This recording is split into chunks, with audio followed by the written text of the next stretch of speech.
Hello dear students, welcome to professor SP Goyal जाईएस classroom.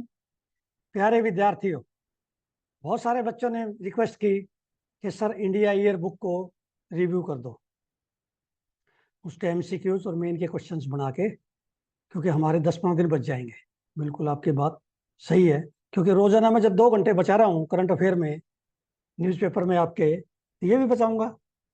अब आपका एक सवाल और है कि सर जिन्होंने रिविजन ऑफ कोर्स लिया 3,000 रुपये में, उनको जिनको 3500 plus question, mock test series, map की सीरीज, एग्रीकल्चर, सो मेनी, क्या हमें भी ये मिलेगा या 2025 वाले बच्चों को मिलेगा जो आप रिव्यू करोगे, एमसीक्यू निकालोगे, या जो आजकल निकाल रहे हो, क्या हमें मिलेंगे? 16 जून से पहले आपको सब कुछ मिलेगा। जो 16 जून को अपीयर हो रहे हैं और जिन्होंने रिवीजन ऑफ कोर्स लिया है, उनको सब कुछ मिलेगा। मेरा कोचिंग इंस्टीट्यूट नहीं है, मेरा कॉमर्शियल नहीं है इसकी। मैंने आपके 3,000 रुपये लिए तो उसमें टैक्स भी दे दिया और सैलरी भी दे दी। मुझे नहीं चाहिए पैसा कोई।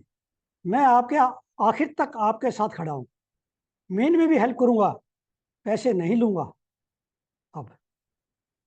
अब इसी तरह जिन्होंने अब 2025 के लिए रजिस्टर कर रहे हैं या सोच रहे हैं, उनको भी अब ये जजमेंट होनी चाहिए कि सर कितना मटेरियल दे रहे हैं। अब भी मैं जो है कोई 31 मार्च के बाद कंडीशन रख सकता था। कोई इंस्टीट्यूट ऐसा नहीं है जिसने 31 मार्च आपको कह दिया और अप्रैल के जो ना आपको एमसीक्यू बना के दे दे, या कोई एक लाइन भी एक्स्ट्रा दे दे। मैं आपको मेन के लिए भी दूंगा उन्हीं में। मेरा मोटो पैसा नहीं है कमाना। मेरा ऑब्जेक्टिव है फर्स्ट चांस में, पहली बार में प्रीलिम कराना, फिर मेन करवाना, फिर पर्सनली टेस्ट में आपके हेल्प करनी, और अल्टीमेटली लबासना भेजना। ऐसा नहीं है 3-3 बार आप प्रीलिम। मैं देख रहा हूँ कि 1-2 टॉपर ऐसे भी हैं जिन्होंने 3 बार कोर्स लिया प्रीलिम्स का कॉर्पोरेट से। 3 बार। मैं चाहता हूँ एक बार से ज्यादा मेरा ना ले कोई। या मान लिया लबासना में चला गया, अलाइड में आ गया, दोबारा ले ले, कोई बात नहीं। तब तो मुझे भी हौसला है। मेरी सबसे बड़ी सेटिस्फेक्शन है आपका प्रीलिम्स पास हो जाए, जिसको दुनिया में सबसे मुश्किल बताया जा रहा है। दूसरा बड़ा इंपॉर्टेंट पॉइंट है, बहुत सारे बच्चे जो है करंट अफेयर्स मेरे साथ कर रहे हैं, बहुत अच्छा बता रहे हैं।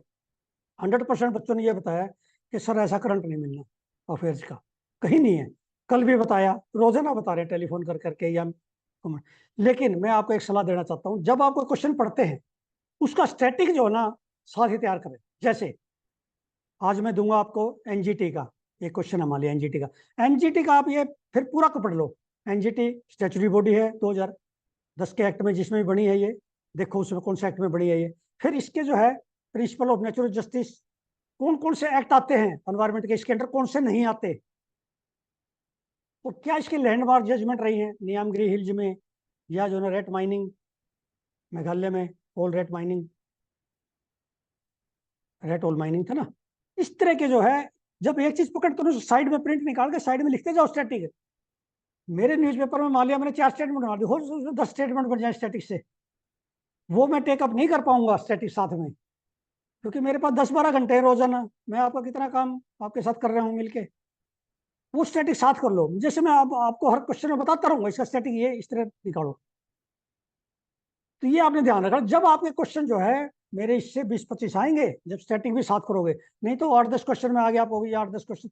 मैं तो समझ रहा हूँ यदि मेरे 2 नंबर भी बढ़ा दिए मैंने आपके इतने बड़े टेस्ट में जिसमें डीएम बनोगे, 2 नंबर भी बढ़ा दिए, तो मैं अपने आप को भाग्यशाली समझूंगा।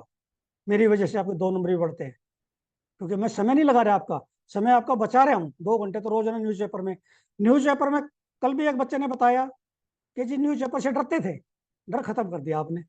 10-12 न्यूज रोज देता हूँ, वो आपके पास एक तो होगी आपके पास हमेशा के लिए स्टोरेज में, कभी भी रेफरेंस के लिए है। मान लीजिए पूरी न्यूज पढ़ना चाहो, नहीं मिलेगी नहीं आपको पूरी न्यूज कभी भी। मैं कोई निकालना चाहूँ 2022 की पूरी न्यूज मिलती नहीं मुझे, अब न्यूज़पेपर कहाँ से ले आऊँ? आपको कंप्लीट न्यूज मैं भेज रहा हूँ। एक तो न्यूज मिल गई डोर स्टेप पे आपके, दूसरे उसमें रोजाना क्वेश्चन। अभी तक आपको रोजाना क्वेश्चन कोई नहीं दे रहा, ना देगा, क्योंकि उसमें बहुत मेहनत है। मेरा दिल जानता है मैं 10-12 घंटे किस तरह से मेहनत करता हूँ आपके लिए, सुबह 6 बजे उठ के। ये जो मैंने रखी ना 49 रुपए, ये तो मैंने वो रखी है जो आज से 20-25 साल हम बच्चों के लिए देते थे कि सब्जेक्ट पढ़ने के लिए 500 700 रुपए एक सब्जेक्ट के मैथ के। 25 साल पहले की फीस जो होती थी ना बच्चों की, एक वो रखे 408 रुपए बढ़ते हैं, जिसमें मैं टैक्स भी दूंगा। टैक्स नहीं लिया आपसे। क्यों? क्योंकि आपके पेरेंट्स का पैसा मैं अपने आप को उनकी जगह रख के देखता हूँ। उन बेचारों ने कितनी मुश्किल से कमाया है। मेरा तो उद्देश्य ही अलग है। मैं तो ये चाहता हूँ मेरे जब 100% बच्चे लाइन लगा के खड़े होंगे ना, ये प्रीलिम में सारे निकल गए, उस समय मैं मानूंगा मेरी मेहनत सफल होगी। और उसमें मुझे आपकी कोऑपरेशन चाहिए। ये तो सोचो ही ना, 49 रुपये दूं या ना दूं। ये तो 49,000 में भी नहीं मिलेगा। मैंने डिक्लेयर कर दिया। प्यारे विद्यार्थियों, how to make maximum use of current affairs essentials 2025 course. इसका मैक्सिमम जो है एफिशिएंटली कैसे यूटिलाइज करें इसको, कोर्स को, और हमारी सक्सेस 100% आ जाए, 1% डाउट ना रहे। क्योंकि मैं देख रहा हूं तो 2024 में 16 जून को पेपर देंगे, उन बच्चों को करंट अफेयर की वजह से इतना कॉन्फिडेंस है, मैं आपको बता नहीं सकता। यही मेरी स्ट्रेंथ है। जो आपका कॉन्फिडेंस है, जो आपका स्ट्रेस लेवल 0 होता है, तो मेरी वही कॉन्फिडेंस है, मेरा वो स्ट्रेंथ है मेरी। मुझे इंस्पिरेशन मिलती है जब आप लोग ये कहते हो ना, सच्चाई बोलते हो, मुझे इंस्पिरेशन मिलती है। मैं और मेहनत करता हूँ। अब ये इंडिया ईयर बुक मैंने जब ही ऑर्डर कर दिया, आपका एकदम मैसेज आया कि सर ये करके दे दो हमें रिव्यू। 2025 के बच्चों का मैसेज आया ये रिव्यू कर दो, 2024 का आया। अब ये तो जो है, मैं सोच ही नहीं सकता कि 2024 के बच्चे ये पूछ रहे हैं कि सर हमें दोगे। क्यों नहीं दूंगा? आप मेरे प्यारे विद्यार्थी हैं। हमारा रिलेशनशिप ऑर्गेनिक, एक अध्यापक और शिष्य का, वही मेंटेन रहना चाहिए हमेशा लाइफ लॉन्ग। अब इसमें क्या है, you have now the time, आपके पास टाइम सफिशिएंट 1 साल का। ये माइंड में रखना। हम टाइम कब खोते हैं? जब हम ले आएंगे मोटी मोटी किताबें उठा उठा के, पहले एनसीईआरटी पढ़ेंगे, फिर कोई ले आएंगे कहीं से बड़ी बड़ी 2-2 हज़ार पेज की किताब, कोई इकोनॉमी के लाएंगे, इंडियन इकोनॉमी, कोई लाएंगे इस तरह के बड़े बड़े ग्रंथ ले आएंगे उठा के। भाई वो पढ़ने की जरूरत नहीं है। 1 साल में नहीं पढ़ सकते उन ग्रंथ को। आप एनसीईआरटी में से नोट्स बनाइए। सबसे पहले तो क्या है कि आपका सफिशिएंट टाइम है। न्यूज़पेपर मेरे साथ आपने रोजाना पढ़ना है 1 घंटा। ये कसम खा लो कि हमने 1 घंटा न्यूज़पेपर पढ़ना है। मैं 4 घंटे पढ़ूंगा, आपको 1 घंटा पढ़ना है। मैं आपको न्यूज़पेपर की कटिंग काट के दे रहा हूँ, इससे आगे नहीं पढ़ने की जरूरत। एक भी लाइन मैंने फुल स्टॉप लगा दिया, और क्या चाहिए? और एक एक लाइन पढ़ता हूँ मैं, पॉलिटिकल न्यूज में से भी क्वेश्चन निकाल देता हूँ। आप देखते हैं रोजाना मेरे क्वेश्चन निकालने का ढंग। Make your own notes, daily notes बनाने जैसे मैं बनाता हूँ। जैसे जो है, मैं आपको, मेरी कॉपी है, रोजाना इसमें लिखता हूँ। 300 पेज की कॉपी जो है अप्रैल मई में भर गई मेरी, 300 पेज की। और हर क्वेश्चन ऐसा लगता है जिसमें 90% क्वेश्चन आपको आते ही नहीं है।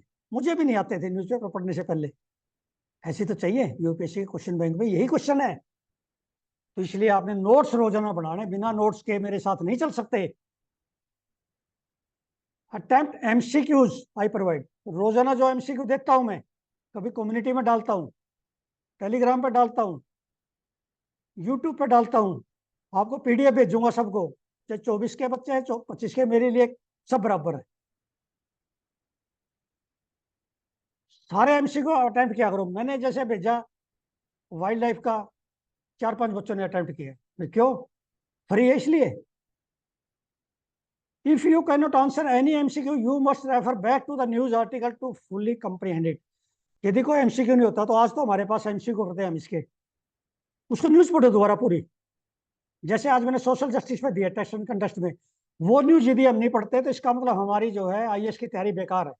ऐसे कोई बिना आर्टिकल के नहीं। Don't depend on the magazines कि फरवरी में पढ़ेंगे 365, वो मरवा देंगे आपको।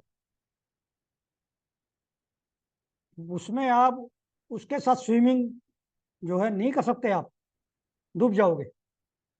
इस तरह से चलो। इसमें जो है क्या है, मुझे भी कॉन्फिडेंस रहेगा। कोई मेरे से भी आप जो है कमेंट बॉक्स में डाल लो कि सर ये समझ नहीं आया, तो मैं बता दूंगा ये न्यूज़ पढ़ लो। आज तो आपके पास न्यूज़ है, 10 दिन के बाद न्यूज़ भूल जाओगे आप, कौन सी न्यूज़ आई थी मैं भी भूल जाऊंगा। तो इसलिए ये फायदा है रोजाना 10-10, 15-15, 20-20 क्वेश्चन। यही जो है आपको बचा सकती है। ये आपकी संजीवनी है, 10 क्वेश्चन रोज के, 15 क्वेश्चन। और रोज की news. Current affairs means newspaper, newspaper means current affair. You cannot get good marks in IS in first chance. You cannot clear in first chance if you don't read newspapers with me. Then start your static portion preparation. Static जो है, मान लिया मैंने आपको बताया Indira Sahni case है, amendment 4-5 amendment आज ले रहा हूं मैं इसमें न्यूज़पेपर से। उस अमेंडमेंट की मैंने तो एक ही लाइन ली है, एक ही स्टेटमेंट लिया, 2 लिए। आप उसके 10 स्टेटमेंट निकालो अमेंडमेंट की, क्या क्या हुआ उसमें, कौन से ईयर में था, कौन सा आर्टिकल चेंज हुआ कॉन्स्टिट्यूशन का, वो सारा आपको चाहिए याद करना। Then practice regular answer writing. अब देखिए आपका सफिशिएंट टाइम है, आप दिसंबर तक मेरे कहने से एनसीईआरटी सारी उसके नोट्स बना दो, और आपका ऑप्शनल दिसंबर तक आंसर राइटिंग कर दो नोट्स बना के। आप जो है मेरी बात को याद रखना, फर्स्ट पोजीशन भी आ सकती है, लवासना में सीधे जाओगे, लाइन में सबसे आगे खड़ा कर दूंगा, मेरे साथ इस तरह से मानोगे मेरा कहना। तो दिसंबर तक आपका ऑप्शनल, ऑप्शनल क्या करना है अभी डिसाइड कर लो, फाइनल डोंट चेंज। ऑप्शनल वो होना चाहिए जिसमें आप इंजॉय करते हो, ड्रेन ना करे आपका माइंड को। जैसे कुछ बच्चों ने बताया, इंजीनियरिंग के बच्चे हैं, कल एक बच्चे ने बताया टेलीफोन पे 1-to-1 मेरी बात हो रही थी, आधा घंटा उससे हुई। उसने कहा जी मैं इंजीनियरिंग में का हूँ, लेकिन मैंने हिंदी लिटरेचर लिया है क्योंकि मेरा हिंदी लिटरेचर में इंटरेस्ट है।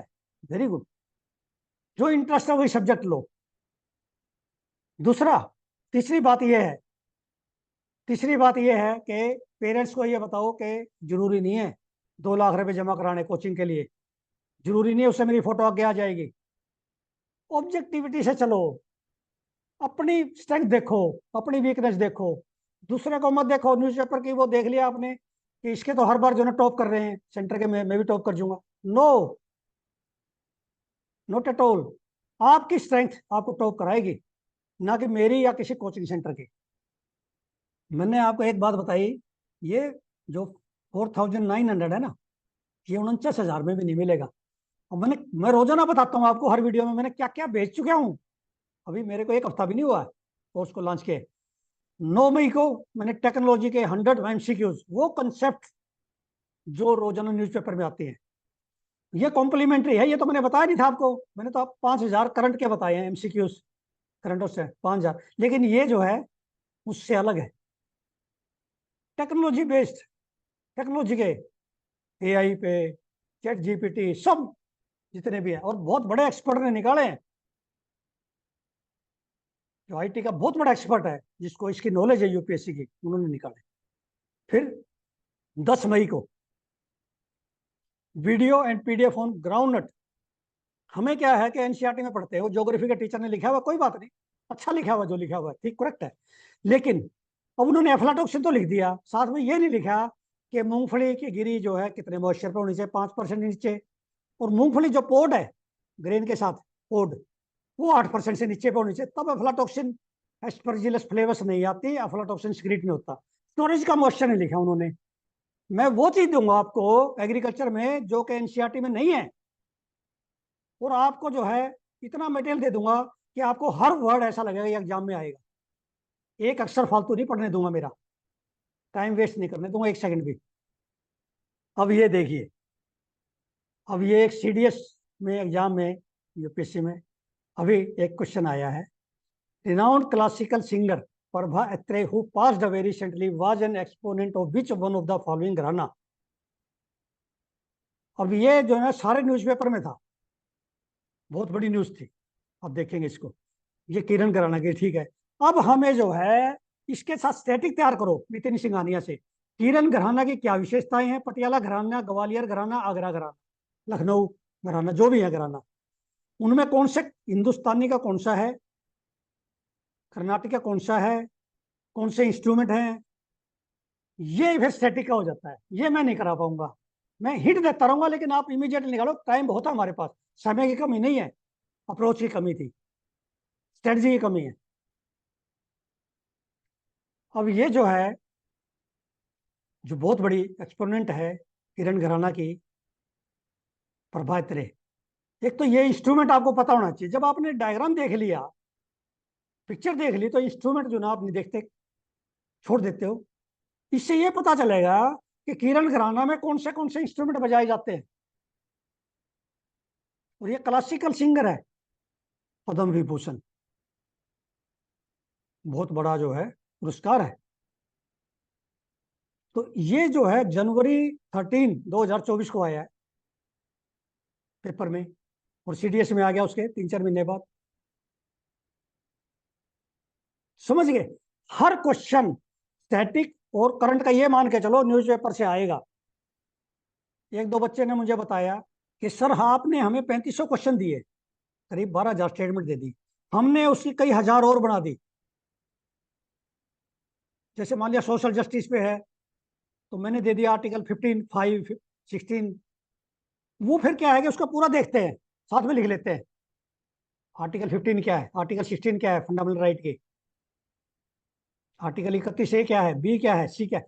वो अब जैसे मान लिया मैं दे देता हूँ आपको 6 शेड्यूल। 6 शेड्यूल का ना केवल स्टेट है, उसमें ट्राइबल काउंसिल, डिस्ट्रिक्ट काउंसिल क्या है, कौन सी कॉन्स्टिट्यूशनल बॉडी है, और कौन से आर्टिकल 371A क्या है, बी क्या है, सी, जी क्या है, एच क्या है, एफ क्या है, कौन सा स्टेट उसमें आता है। फिर सारा उसका जो है आप कंप्लीट कच्चा चिट्ठा खोल दो करंट का स्टैटिक बना के। समझ गए? ये तरीका है हमारा तैयारी करने का रहेगा 2025 में। मैं नहीं चाहता कोई एक भी क्वेश्चन में आप अटक जाओ। जब 100 क्वेश्चन आएंगे ना अगले साल 2025 में, मैं ये चाहता हूं मेरे बच्चे 80% क्वेश्चन ठीक कर दें। भले ही उनके 2-3 गलत हो जाएं, लेकिन वो ये जरूर कहें कि मुझे आते तो थे लेकिन बस भूल गए। 80 क्वेश्चन आते थे, 90 क्वेश्चन आते थे, ऐसे कहें, तब मजा आएगा। अब ये देखिए, हर क्वेश्चन, अब ये उसका था, उसके बाद स्टैटिक भी डाल देते हैं। क्लासिकल डांसी, जैसे मान लिया आपका हिंदुस्तानी और कर्नाटक में म्यूजिक में इंस्ट्रूमेंट अलग अलग कौन से हैं ये बता दीजिए, क्योंकि ये बड़ा क्लियर लिखा टेबल बना के नितिन सिंघानिया ने, कौन से इंस्ट्रूमेंट कर्नाटक के, कौन से हिंदुस्तानी के। मैं टेबल ही बना दो, टेबल पढ़ लो जाके। ये तरीका है तैयारी करने का। मैं किसी किताब के ना फेवर में ना अगेंस्ट में, लेकिन जो मैं पढ़ता हूँ, और मैं कई बार कह देता हूँ शंकर आईएएस में ये टेबल बनी हुई है भाई, ये आप देखनी है। अब शंकर आईएएस के पिछले 4-5 पेज अपेंडिसीज है, इतनी शानदार है, वो जिसने नहीं पढ़ी तो उसमें एक नंबर, एक क्वेश्चन आता है हर बार। मैंने आपका टेस्ट पास करवाना है बस। अब ये इंटरपोल पे कई बार आता है, blue corner notice, red corner notice, दोनों में डिफरेंस मैंने दे दिया।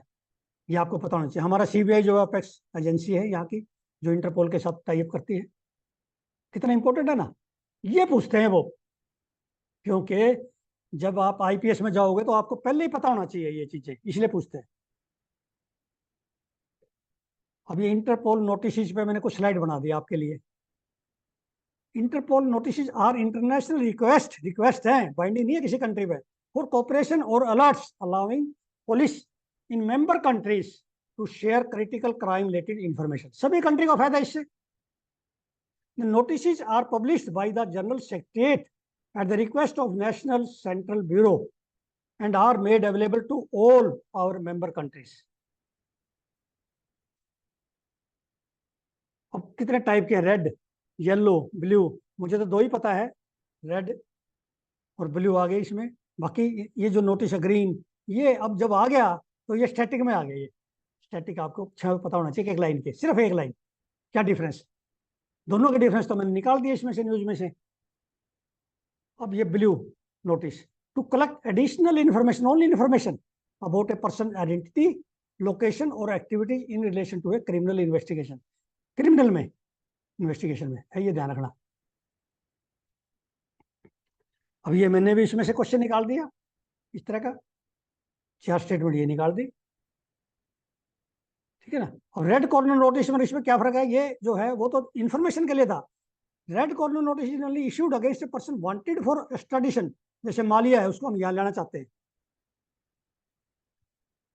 जैसे वो है नीरव मोदी, इस तरह के है ना जो ये पैसे खा के भाग गए देश का, उनको यहाँ लाना चाहते हैं, या हमारी कोर्ट में उन पर मुकदमा चलाएंगे और उनको सेंटेंस जो भी है वो यहाँ आए, उसके लिए रेड कॉर्नर नोटिस है। अब ये टेक्स्ट एंड कंटेक्स्ट में आपका मेन का क्वेश्चन है, प्रीलिम्स के बीच में 2-3 क्वेश्चन है। ये सोशल जस्टिस पे है। सोशल जस्टिस में 1 या 2 क्वेश्चन आपके आएगा प्रीलिम्स में, और एक 10 या 15 नंबर का क्वेश्चन आएगा मेन में, याद रखना मेरी बात को, 2 भी आ सकते हैं। सोशल जस्टिस हमेशा इंपॉर्टेंट है। हमारे सोशल जस्टिस के क्या प्रोविजन है कॉन्स्टिट्यूशन में, सारी आपको आर्टिकल पता होना चाहिए जितने हैं। वेलफेयर स्टेट इंडिया कैसे है, वो सारे आर्टिकल पता होना चाहिए, चाहे वो फंडामेंटल राइट में, चाहे डायरेक्टिव प्रिंसिपल में, जहां भी है। अब ये इसमें बड़ा जिस्ट देखना है एक बार, तो मैं जिस्ट बताते, ये article 15 and 16 of the Indian constitution guarantee equality and provide for special provision for advancement of OBC SC ST communities. और सुप्रीम कोर्ट ने इंदिरा साहनी केस में लिखा, इसमें 50% कैप लगा दी थी रिजर्वेशन पे, लेकिन साथ में ये लिख दिया under exceptional circumstances. Under exceptional circumstances बढ़ाई जा सकती है, मतलब कितना इंपॉर्टेंट है, ये नहीं पता था हमें।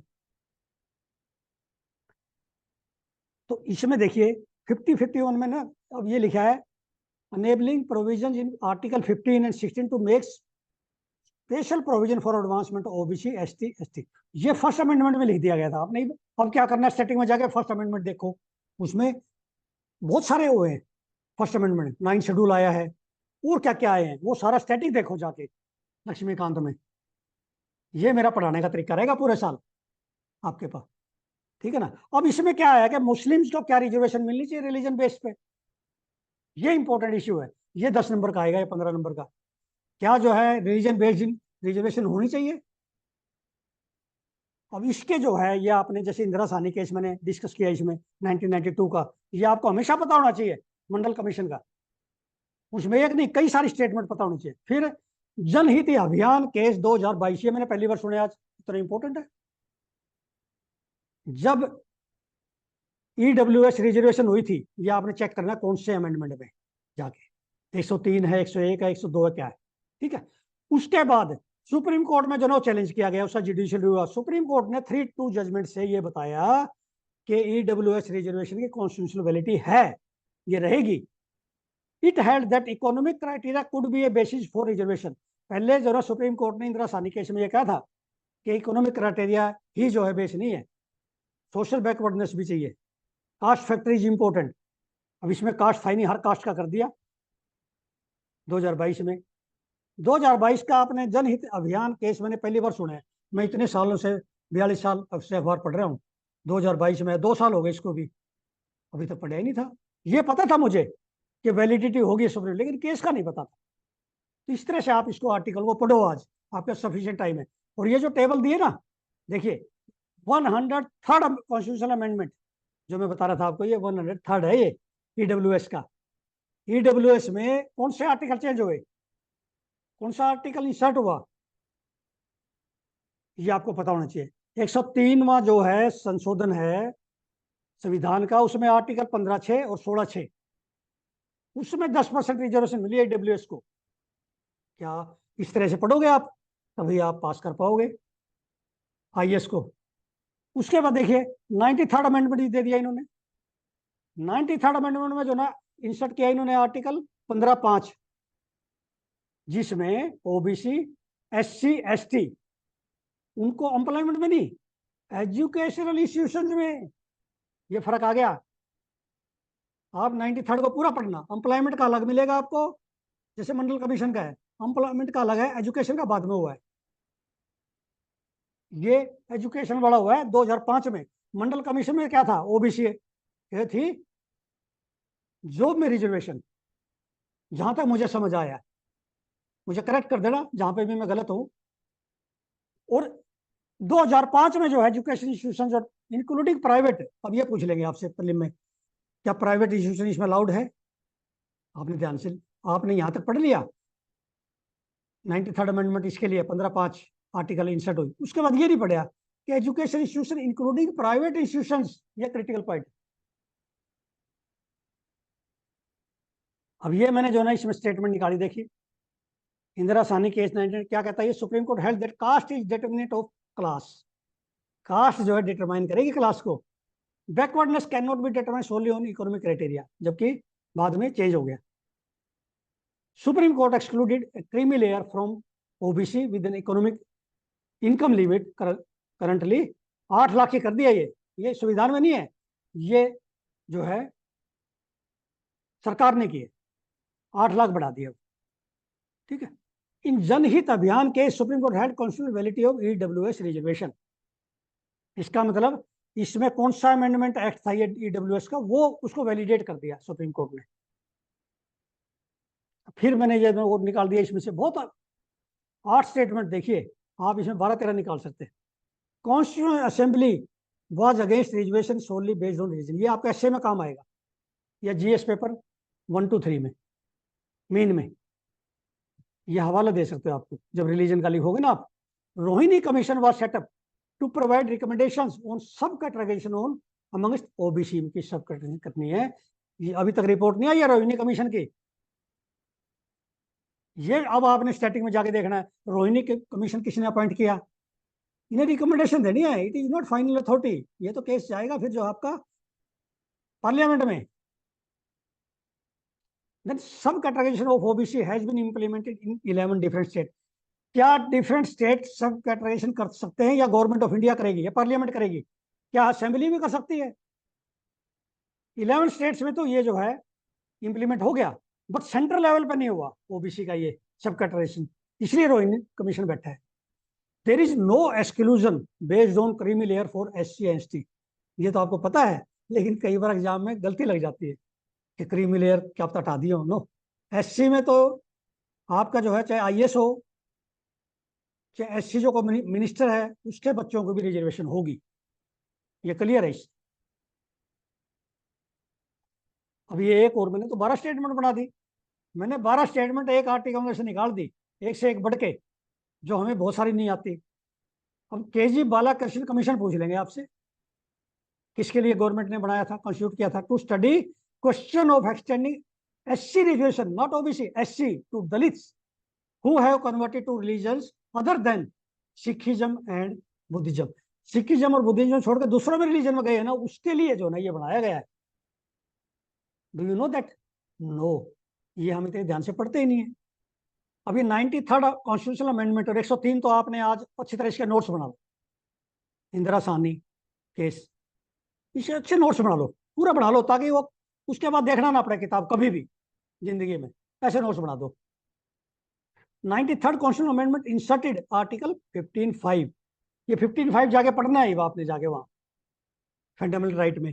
That enable reservation of OBC, SC, ST in education institution including private institution. 103rd amendment मैंने जैसा समझा दिया, अब इसको पूरा डिटेल में जाके पढ़ना है आपने। Then constitution guarantees prohibition of discrimination only based on religion under article 15 and 16। Prohibition करता डिस्क्रिमिनेशन की, लेकिन एनकरेज नहीं करता कॉन्स्टिट्यूशन के रिलीजन बेस्ड रिजर्वेशन मिले किसी भी धर्म को। अब ये एनजीटी ने जो है ऑर्डर कर दिया कि सुनाई रुपाई wild life sanctuary and Charduar reserve forest में क्या है पोलिंग स्टेशन बना दिया स्कूल में। पहली बात तो स्कूल बनना नहीं चाहिए था वहां पे। एनजीटी ने कहा है स्कूल कैसे बन गया? वहाँ के प्रिंसिपल कंजर्वेटर फॉरेस्ट को उन्होंने ऑर्डर जारी किया है कि ये इलीगल कंस्ट्रक्शन कैसे होगी, और वहाँ पोलिंग स्टेशन कैसे बना दिया? वहाँ वाइल्ड लाइफ डिस्टर्ब हो जाएगी, अलाउड नहीं है। अब ये रिजर्व फॉरेस्ट और कम्युनिटी फॉरेस्ट कभी भी आ सकता है एग्जाम में। कम्युनिटी फॉरेस्ट रिजर्व फॉरेस्ट में डिफरेंस पता होना चाहिए आपको। You go to that NCERT for that. अब ये चाइना ने जो है फिजियोन इसकी ट्रायल किया है, सी ट्रायल किया है, सक्सेसफुल हुए एक वीक का। ये एयरक्राफ्ट कैरियर है, जैसे हमारा विक्रांत है ना, या विक्रमादित्य था पहले, ये विक्रांत है। इनका जो है ये सुपर कैरियर है। ये यूएसए के बाद ये सेकंड कंट्री है जिसके पास ये इतनी फैसिलिटीज है। सुपर कैरियर है with electromagnetic catapults for launching aircraft. ये हमारे पास नहीं है अभी। हमारे पास है indigenous design and built INS Vikrant, जो अभी 22 में इंडियन नेवी में कमीशन हुआ है। इससे पहले एक और हुआ है, वो आप ढूंढना स्टैटिक में। 2 ही है हमारे पास कैरियर इस समय, एक हमने डीकमीशन कर दिया था, वो भी ढूंढो। ये तो मुझे इसलिए याद है थोड़े थोड़े कि मैं पढ़ता रहता हूँ न्यूज़पेपर। आपने एग्जैक्ट नोट्स बना लो। It takes around 8 to 10 years to build a new aircraft carrier. हमारे देश को भी 8 से 10 साल लगते हैं एक एयरक्राफ्ट कैरियर बनाने में। ये हमें आइडिया नहीं था। अब ये रोजाना मैं साइंस पेज से 1 या 2 क्वेश्चन देता हूँ, या तो बिग शॉट पे लाता हूँ या साइड में 3 न्यूज आते हैं इसमें। ये तो बिग शॉट, एक साइड में जैसे ये आई हुई है सामने आपके। बर्ड फ्लू की। एक आता मेन, उसमें या तो हेल्थ की आएगी, स्पेस की आएगी, एनवायरमेंट की आएगी, और वहां से हमेशा एक क्वेश्चन आया है साइंस। और मैं ऐसे ऐसे आपको कम से कम 400-500 क्वेश्चन साइंस पे से दे दूंगा, डोंट वरी। जो आपके पास नहीं होंगे, किसी के पास नहीं होंगे वो इंडिया में, जो हम लोग तैयार करेंगे मिलके इस कोर्स में। जो करंट अफेयर्स एसेंशियल है, ये एक बुनिंजा है, गोल्डन अपॉर्चुनिटी होगी लाइफ में, आप लाइफ टाइम अपॉर्चुनिटी है आपके लिए। अब ये देखिए, इसमें से मैंने क्वेश्चन जो निकाले इस न्यूज में से पढ़ के, WHO warn about risk of avian bird flu H5N1। ये स्वाइन फ्लू, इसमें डिफरेंस बना लो, एक टेबल स्टैटिक आ गया ये। इन्फेक्टिंग ह्यूमन, केरला में आ गया काफी, and gain ability to transmit from human to human. अभी तक क्या रिपोर्ट है, आज तक रिपोर्ट ये है बर्ड फ्लू की, ह्यूमन टू ह्यूमन नहीं फैलता, लेकिन WHO का ये फैल सकता है आगे, रिस्क है। कितनी इंफॉर्मेशन मैंने क्रिटिकल निकाली है, अभी तक नहीं है कोई एविडेंस ट्रांसमिशन का ह्यूमन टू ह्यूमन, लेकिन हो सकता आगे हो जाए। Avian influenza highly pathogenic has affected not only ducks and chickens but also cows and goats. अभी रिसेंटली 15 मार्च को रिपोर्ट आई है, यूएसए में काउज में आ गया। काउज में आने का मतलब ह्यूमन में जल्दी फैलेगा, क्योंकि ह्यूमन काम करता है लाइफ स्टॉक के साथ। वेरी डिफिकल्ट, बड़ा चैलेंजिंग है। और महाराष्ट्र में जो हमारा पहला जो डिटेक्शन हुई थी, महाराष्ट्र में हुई थी 2006 में, ये हमें पता होना चाहिए हिस्ट्री। इस पे एक और निकाल दिया। आपसे पूछ लेंगे, क्या पास्चराइज्ड मिल्क में H5N1 मिलता है? नो, टेस्टिंग हो चुकी है, लिविंग वायरस नहीं है। पास्चराइज करने के बाद लिविंग वायरस खत्म हो जाता है। कितनी बड़ी इंफॉर्मेशन है हेल्थ के लिए इंटरनेशनल लेवल पे। ये यूएसए की वो है, और नेचर में आया है। ये देखिए, नेचर जो है लंदन से छपता है, वर्ल्ड का सबसे बढ़िया जर्नल है, वर्ल्ड का नंबर 1 पे है, जिसकी रेटिंग जो है नंबर 1 पे रेटिंग है, जिसकी रेटिंग जो है, जो जर्नल की रेटिंग होती है ना नंबर 1 पे, उसमें आर्टिकल आने का मतलब बहुत बड़ी खोज है वर्ल्ड की। उसमें यह बताया गया है, government of India does not permit use of any vaccine against avian influenza. ये पूछ लेंगे क्या इसकी वैक्सीन है? भी होगी तो, लेकिन हमारे परमिट नहीं है ये नहीं पता मुझे कि इसकी वैक्सीन किसी कंट्री में है या नहीं है, but India does not permit this अभी तक। H5N1 virus infected seals and mink also, marine animals को भी कर गया ये भी रिपोर्ट है वर्ल्ड में, नेचर में, जर्नल में। एक नेचर, करंट साइंस, साइंस, ये बड़े जर्नल हैं, इनकी रिपोर्ट आती है इसमें, साइंस में सारे इनके आर्टिकल आते हैं। वही करंट साइंस पढ़ने की जरूरत नहीं आपको नेचर की, अब इसमें आ जाता है उसका ब्रीफ, उससे क्वेश्चन में निकाल देता हूँ रोजाना। प्यारे विद्यार्थियों, एक्सप्लेन्ड पेज इंडियन एक्सप्रेस का हमारे लिए बून है, मैं इसको बहुत बढ़िया मानता हूँ। एक तो text and context, science page Hindu के, और इसका ये एक्सप्लेन्ड पेज और इकोनॉमी पेज भी अच्छा है। अब ये रोजाना आता है, कोई एक्सप्लेन्ड इकोनॉमिक्स आ गया, एक्सप्लेन्ड पॉलिटिक्स आ गया, एक्सप्लेन्ड साइंस, एक्सप्लेन्ड स्पेस, ये एक्सप्लेन्ड आते रहते हैं। ये हमारे लिए बड़ा इंपॉर्टेंट है। एक्सपोर्ट इंपोर्ट इन एग्री, अब एक्सपोर्ट इंपोर्ट एग्रीकल्चर सेक्टर का आ गया ना, तो इसमें से क्वेश्चन आएगा। सबसे पहले हमें क्या करना चाहिए, ये देखना चाहिए, इंडिया एग्रीकल्चर एक्सपोर्ट, एक्सपोर्ट हमारा जो है $48.8 बिलियन है, US डॉलर, और इंपोर्ट कितना है 32.9। इसका मतलब क्या हुआ, एग्रीकल्चर का हमारा 1.5 गुना है एक्सपोर्ट। एग्रीकल्चर कमोडिटी का एक्सपोर्ट है, इंपोर्ट से 1.5 गुना है ज्यादा। ये हमें कई बार नहीं पता होता, इंपोर्ट ज्यादा है या एक्सपोर्ट ज्यादा है, कंफ्यूज हो जाएंगे एग्जाम में जाते ही। अब आपने इस टेबल पे आओ, इंडिया टॉप एग्रीकल्चर आइटम्स आपके बना दिया कि घटते क्रम में, डिक्रीजिंग ऑर्डर में लिखो भी, सबसे ज्यादा जो है हमारा एक्सपोर्ट कौन सा प्रोडक्ट हो रहा है, उसके बाद कौन सा, उसके बाद कौन सा, ये दे देंगे आपको 4-5। आपको एक बार सारे पढ़ो इनको, इनको सारे पढ़ेंगे तो आपको कई चीज मिलेंगे इसमें, कई चीज नहीं। रॉ कॉटन हम जो है एक्सपोर्ट भी करते हैं, इंपोर्ट भी करते हैं जरूरत के हिसाब से। उसमें स्टेपल का होता है, लेंथ होती है स्टेपल की, उसकी लेंथ होती है, उसके हिसाब से करते हैं। ठीक है। अब marine products, basmati rice, non basmati rice, तो अभी व्हाइट राइस तो हमने बैन कर दिया जुलाई में 2023 में। स्पाइसेस एक्सपोर्ट करते हैं, MDH और एवरेस्ट के जो है ना, सिंगापुर, उसमें क्या मिला वो, इथिलीन ऑक्साइड, पेस्टिसाइड मिला। फिर बफेलो मीट, इसका बहुत बड़ा हमारा एक्सपोर्ट है, बफेलो मीट, शुगर कभी बैन कर देते हैं, जब हमारे कंट्री में जो ना ड्राउट आता है, कम प्रोडक्शन होते है, तो हम बैन कर देते हैं, नहीं हम एक्सपोर्ट करते हैं। ये 2023 की फिगर है जो किया है, 23-24 देखना, 23-24। कैस्टर ऑयल करते हैं, ऑयल सीड में तिल करते हैं।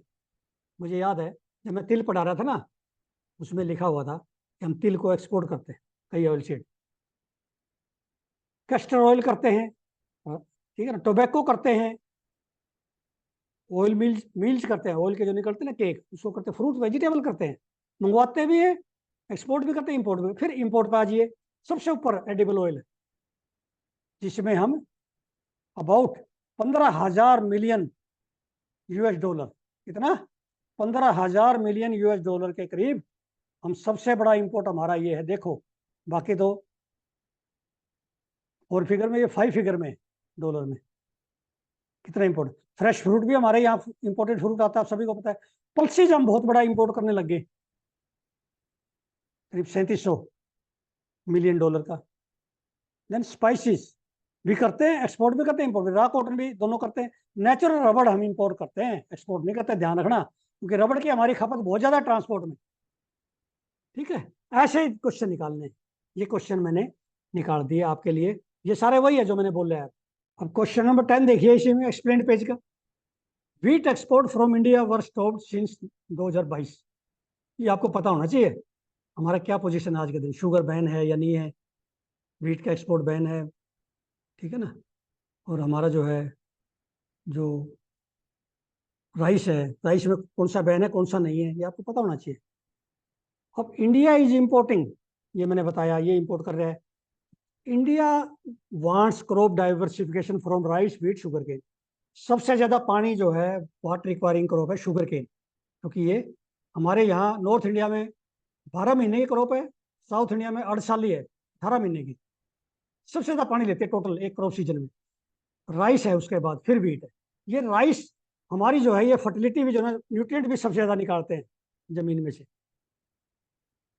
इसकी जगह गवर्नमेंट चाहती है पल्सिज ऑयल सीड की crop diversification. It is crop diversification, it is not farm diversification.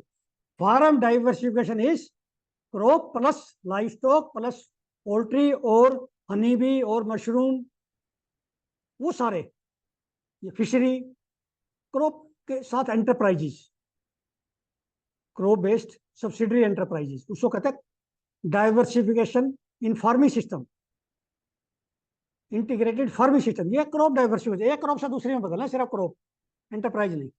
Then India's export of agriculture community is significantly more than import. मैंने बताया एक्सपोर्ट हमारा 1.5 गुना है। अब ये एक्सप्लेन्ड कल्चर, इसमें ओलंपिक गेम्स पे, क्योंकि हमारा जो है ओलंपिक गेम पे एक क्वेश्चन आएगा, क्यों आएगा, जब भी ओलंपिक गेम्स होते हैं ना 4 साल के बाद, उससे पहले जो एग्जाम होता है उसमें आता है। हमारा होगा जुलाई में ओलंपिक, कहाँ पे होगा, पेरिस में, इसलिए ये क्वेश्चन इसका बनता है आपका। अब इसके कोई क्वेश्चन नहीं छोड़ना आपने, स्टैटिक, कब शुरू हुए, कब ब्रेक आया, जैसे एथेंस में, फिर एथेंस में कब शुरू हुए, और अब जो है पिछला कहाँ हुआ, नेक्स्ट कहाँ होगा, ठीक है ना। ये सारे स्टैटिक क्वेश्चन ओलंपिक से रिलेटेड आपने अब करने, स्टैटिक। अब इसमें क्या बताया गया कि जो फ्लेम है, ये यूक्रेनियन जिम्नास्ट मारिया, का नाम याद रखना आप, इसने टॉर्च, एक प्लेयर जो होता है ना, इसका आप इसका रिकॉर्ड देखना ओलंपिक में, पिछले बहुत सारे रिकॉर्ड मिलेंगे, इस प्लेयर का आपको पता होना चाहिए, क्योंकि हमारे न्यूज़पेपर में आया है। अब इसने टॉर्च, ओलंपिक की जो टॉर्च ले है, ये मार्शले में जो है पहुंच गई है, फ्रांस का है मार्शले, मार्शलिस शहर, ये आपको फर्स्ट टाइम पता चला। अब ये सारे घूमेगी वहां से। पहले क्या, अप्रैल 16 से शुरू हुई थी, ग्रीक टाउन ऑफ ओलंपिया, जहां से ओलंपिक शुरू हुए थे। अब आपने स्टैटिक सारा याद करना है इसका। Birth place of ancient Olympic, ये मॉडर्न ओलंपिक का नहीं है, एशियंट ओलंपिक का। मॉडर्न ओलंपिक का भी चेक करना आपने, एथेंस से क्या है। और फ्लेम जो है वहां घूमती रही, ठीक है ना, ग्रीस में। और एथेंस में जो है बाई शिप आई है, ये लेके आए हैं, और मार्शले जगह पे आ गई। मार्शले अब जो है ये घूमेगी पूरी, फिर ये पेरिस में जो है 16 जुलाई को पहुंचेगी ये फ्लेम। ये ऐसे क्वेश्चन पढ़ा करो 100% सक्सेस के लिए। अब इसमें जो भी दिया है, आते रहेंगे क्वेश्चन आपके, एक्सप्लेन पेज पे ओलंपिक के सारे नोट करने हैं आपने। और ओलंपिक का जो है पिछला जो है रिकॉर्ड वगैरह, अच्छे क्वेश्चन जो आपको लगे इंडिया से रिलेटेड, हमारे जो गोल्ड आया या जो मेडल आए, कौन कौन से गेम में आए थे, सारा कर लो आप। अब इसमें एक लाइन देखो लास्ट में, मैं ऐसी लाइन छोड़ता नहीं, सारा पढ़ना आपने ध्यान से। It was only at the Munich games in 1972 that women and people with disabilities were included among the torch bearer। First time हुआ ये 72 से। ये इस तरह के आर्टिकल पढ़ने बहुत जरूरी है आपके लिए, इसमें से आते हैं क्वेश्चन। तो प्यारे विद्यार्थियों, एक तो आप, यदि मैंने इतना जोर लगाया है पिछले 5 सुबह 6 बजे से लगे हो, इसको लाइक कीजिए, शेयर कीजिए, सब्सक्राइब कीजिए, और आप इसको जज कीजिए, क्या आपको प्रीलिम्स की, करंट अफेयर्स की कोचिंग की इंडिया में कहीं जरूरत है इस कोर्स के बाद?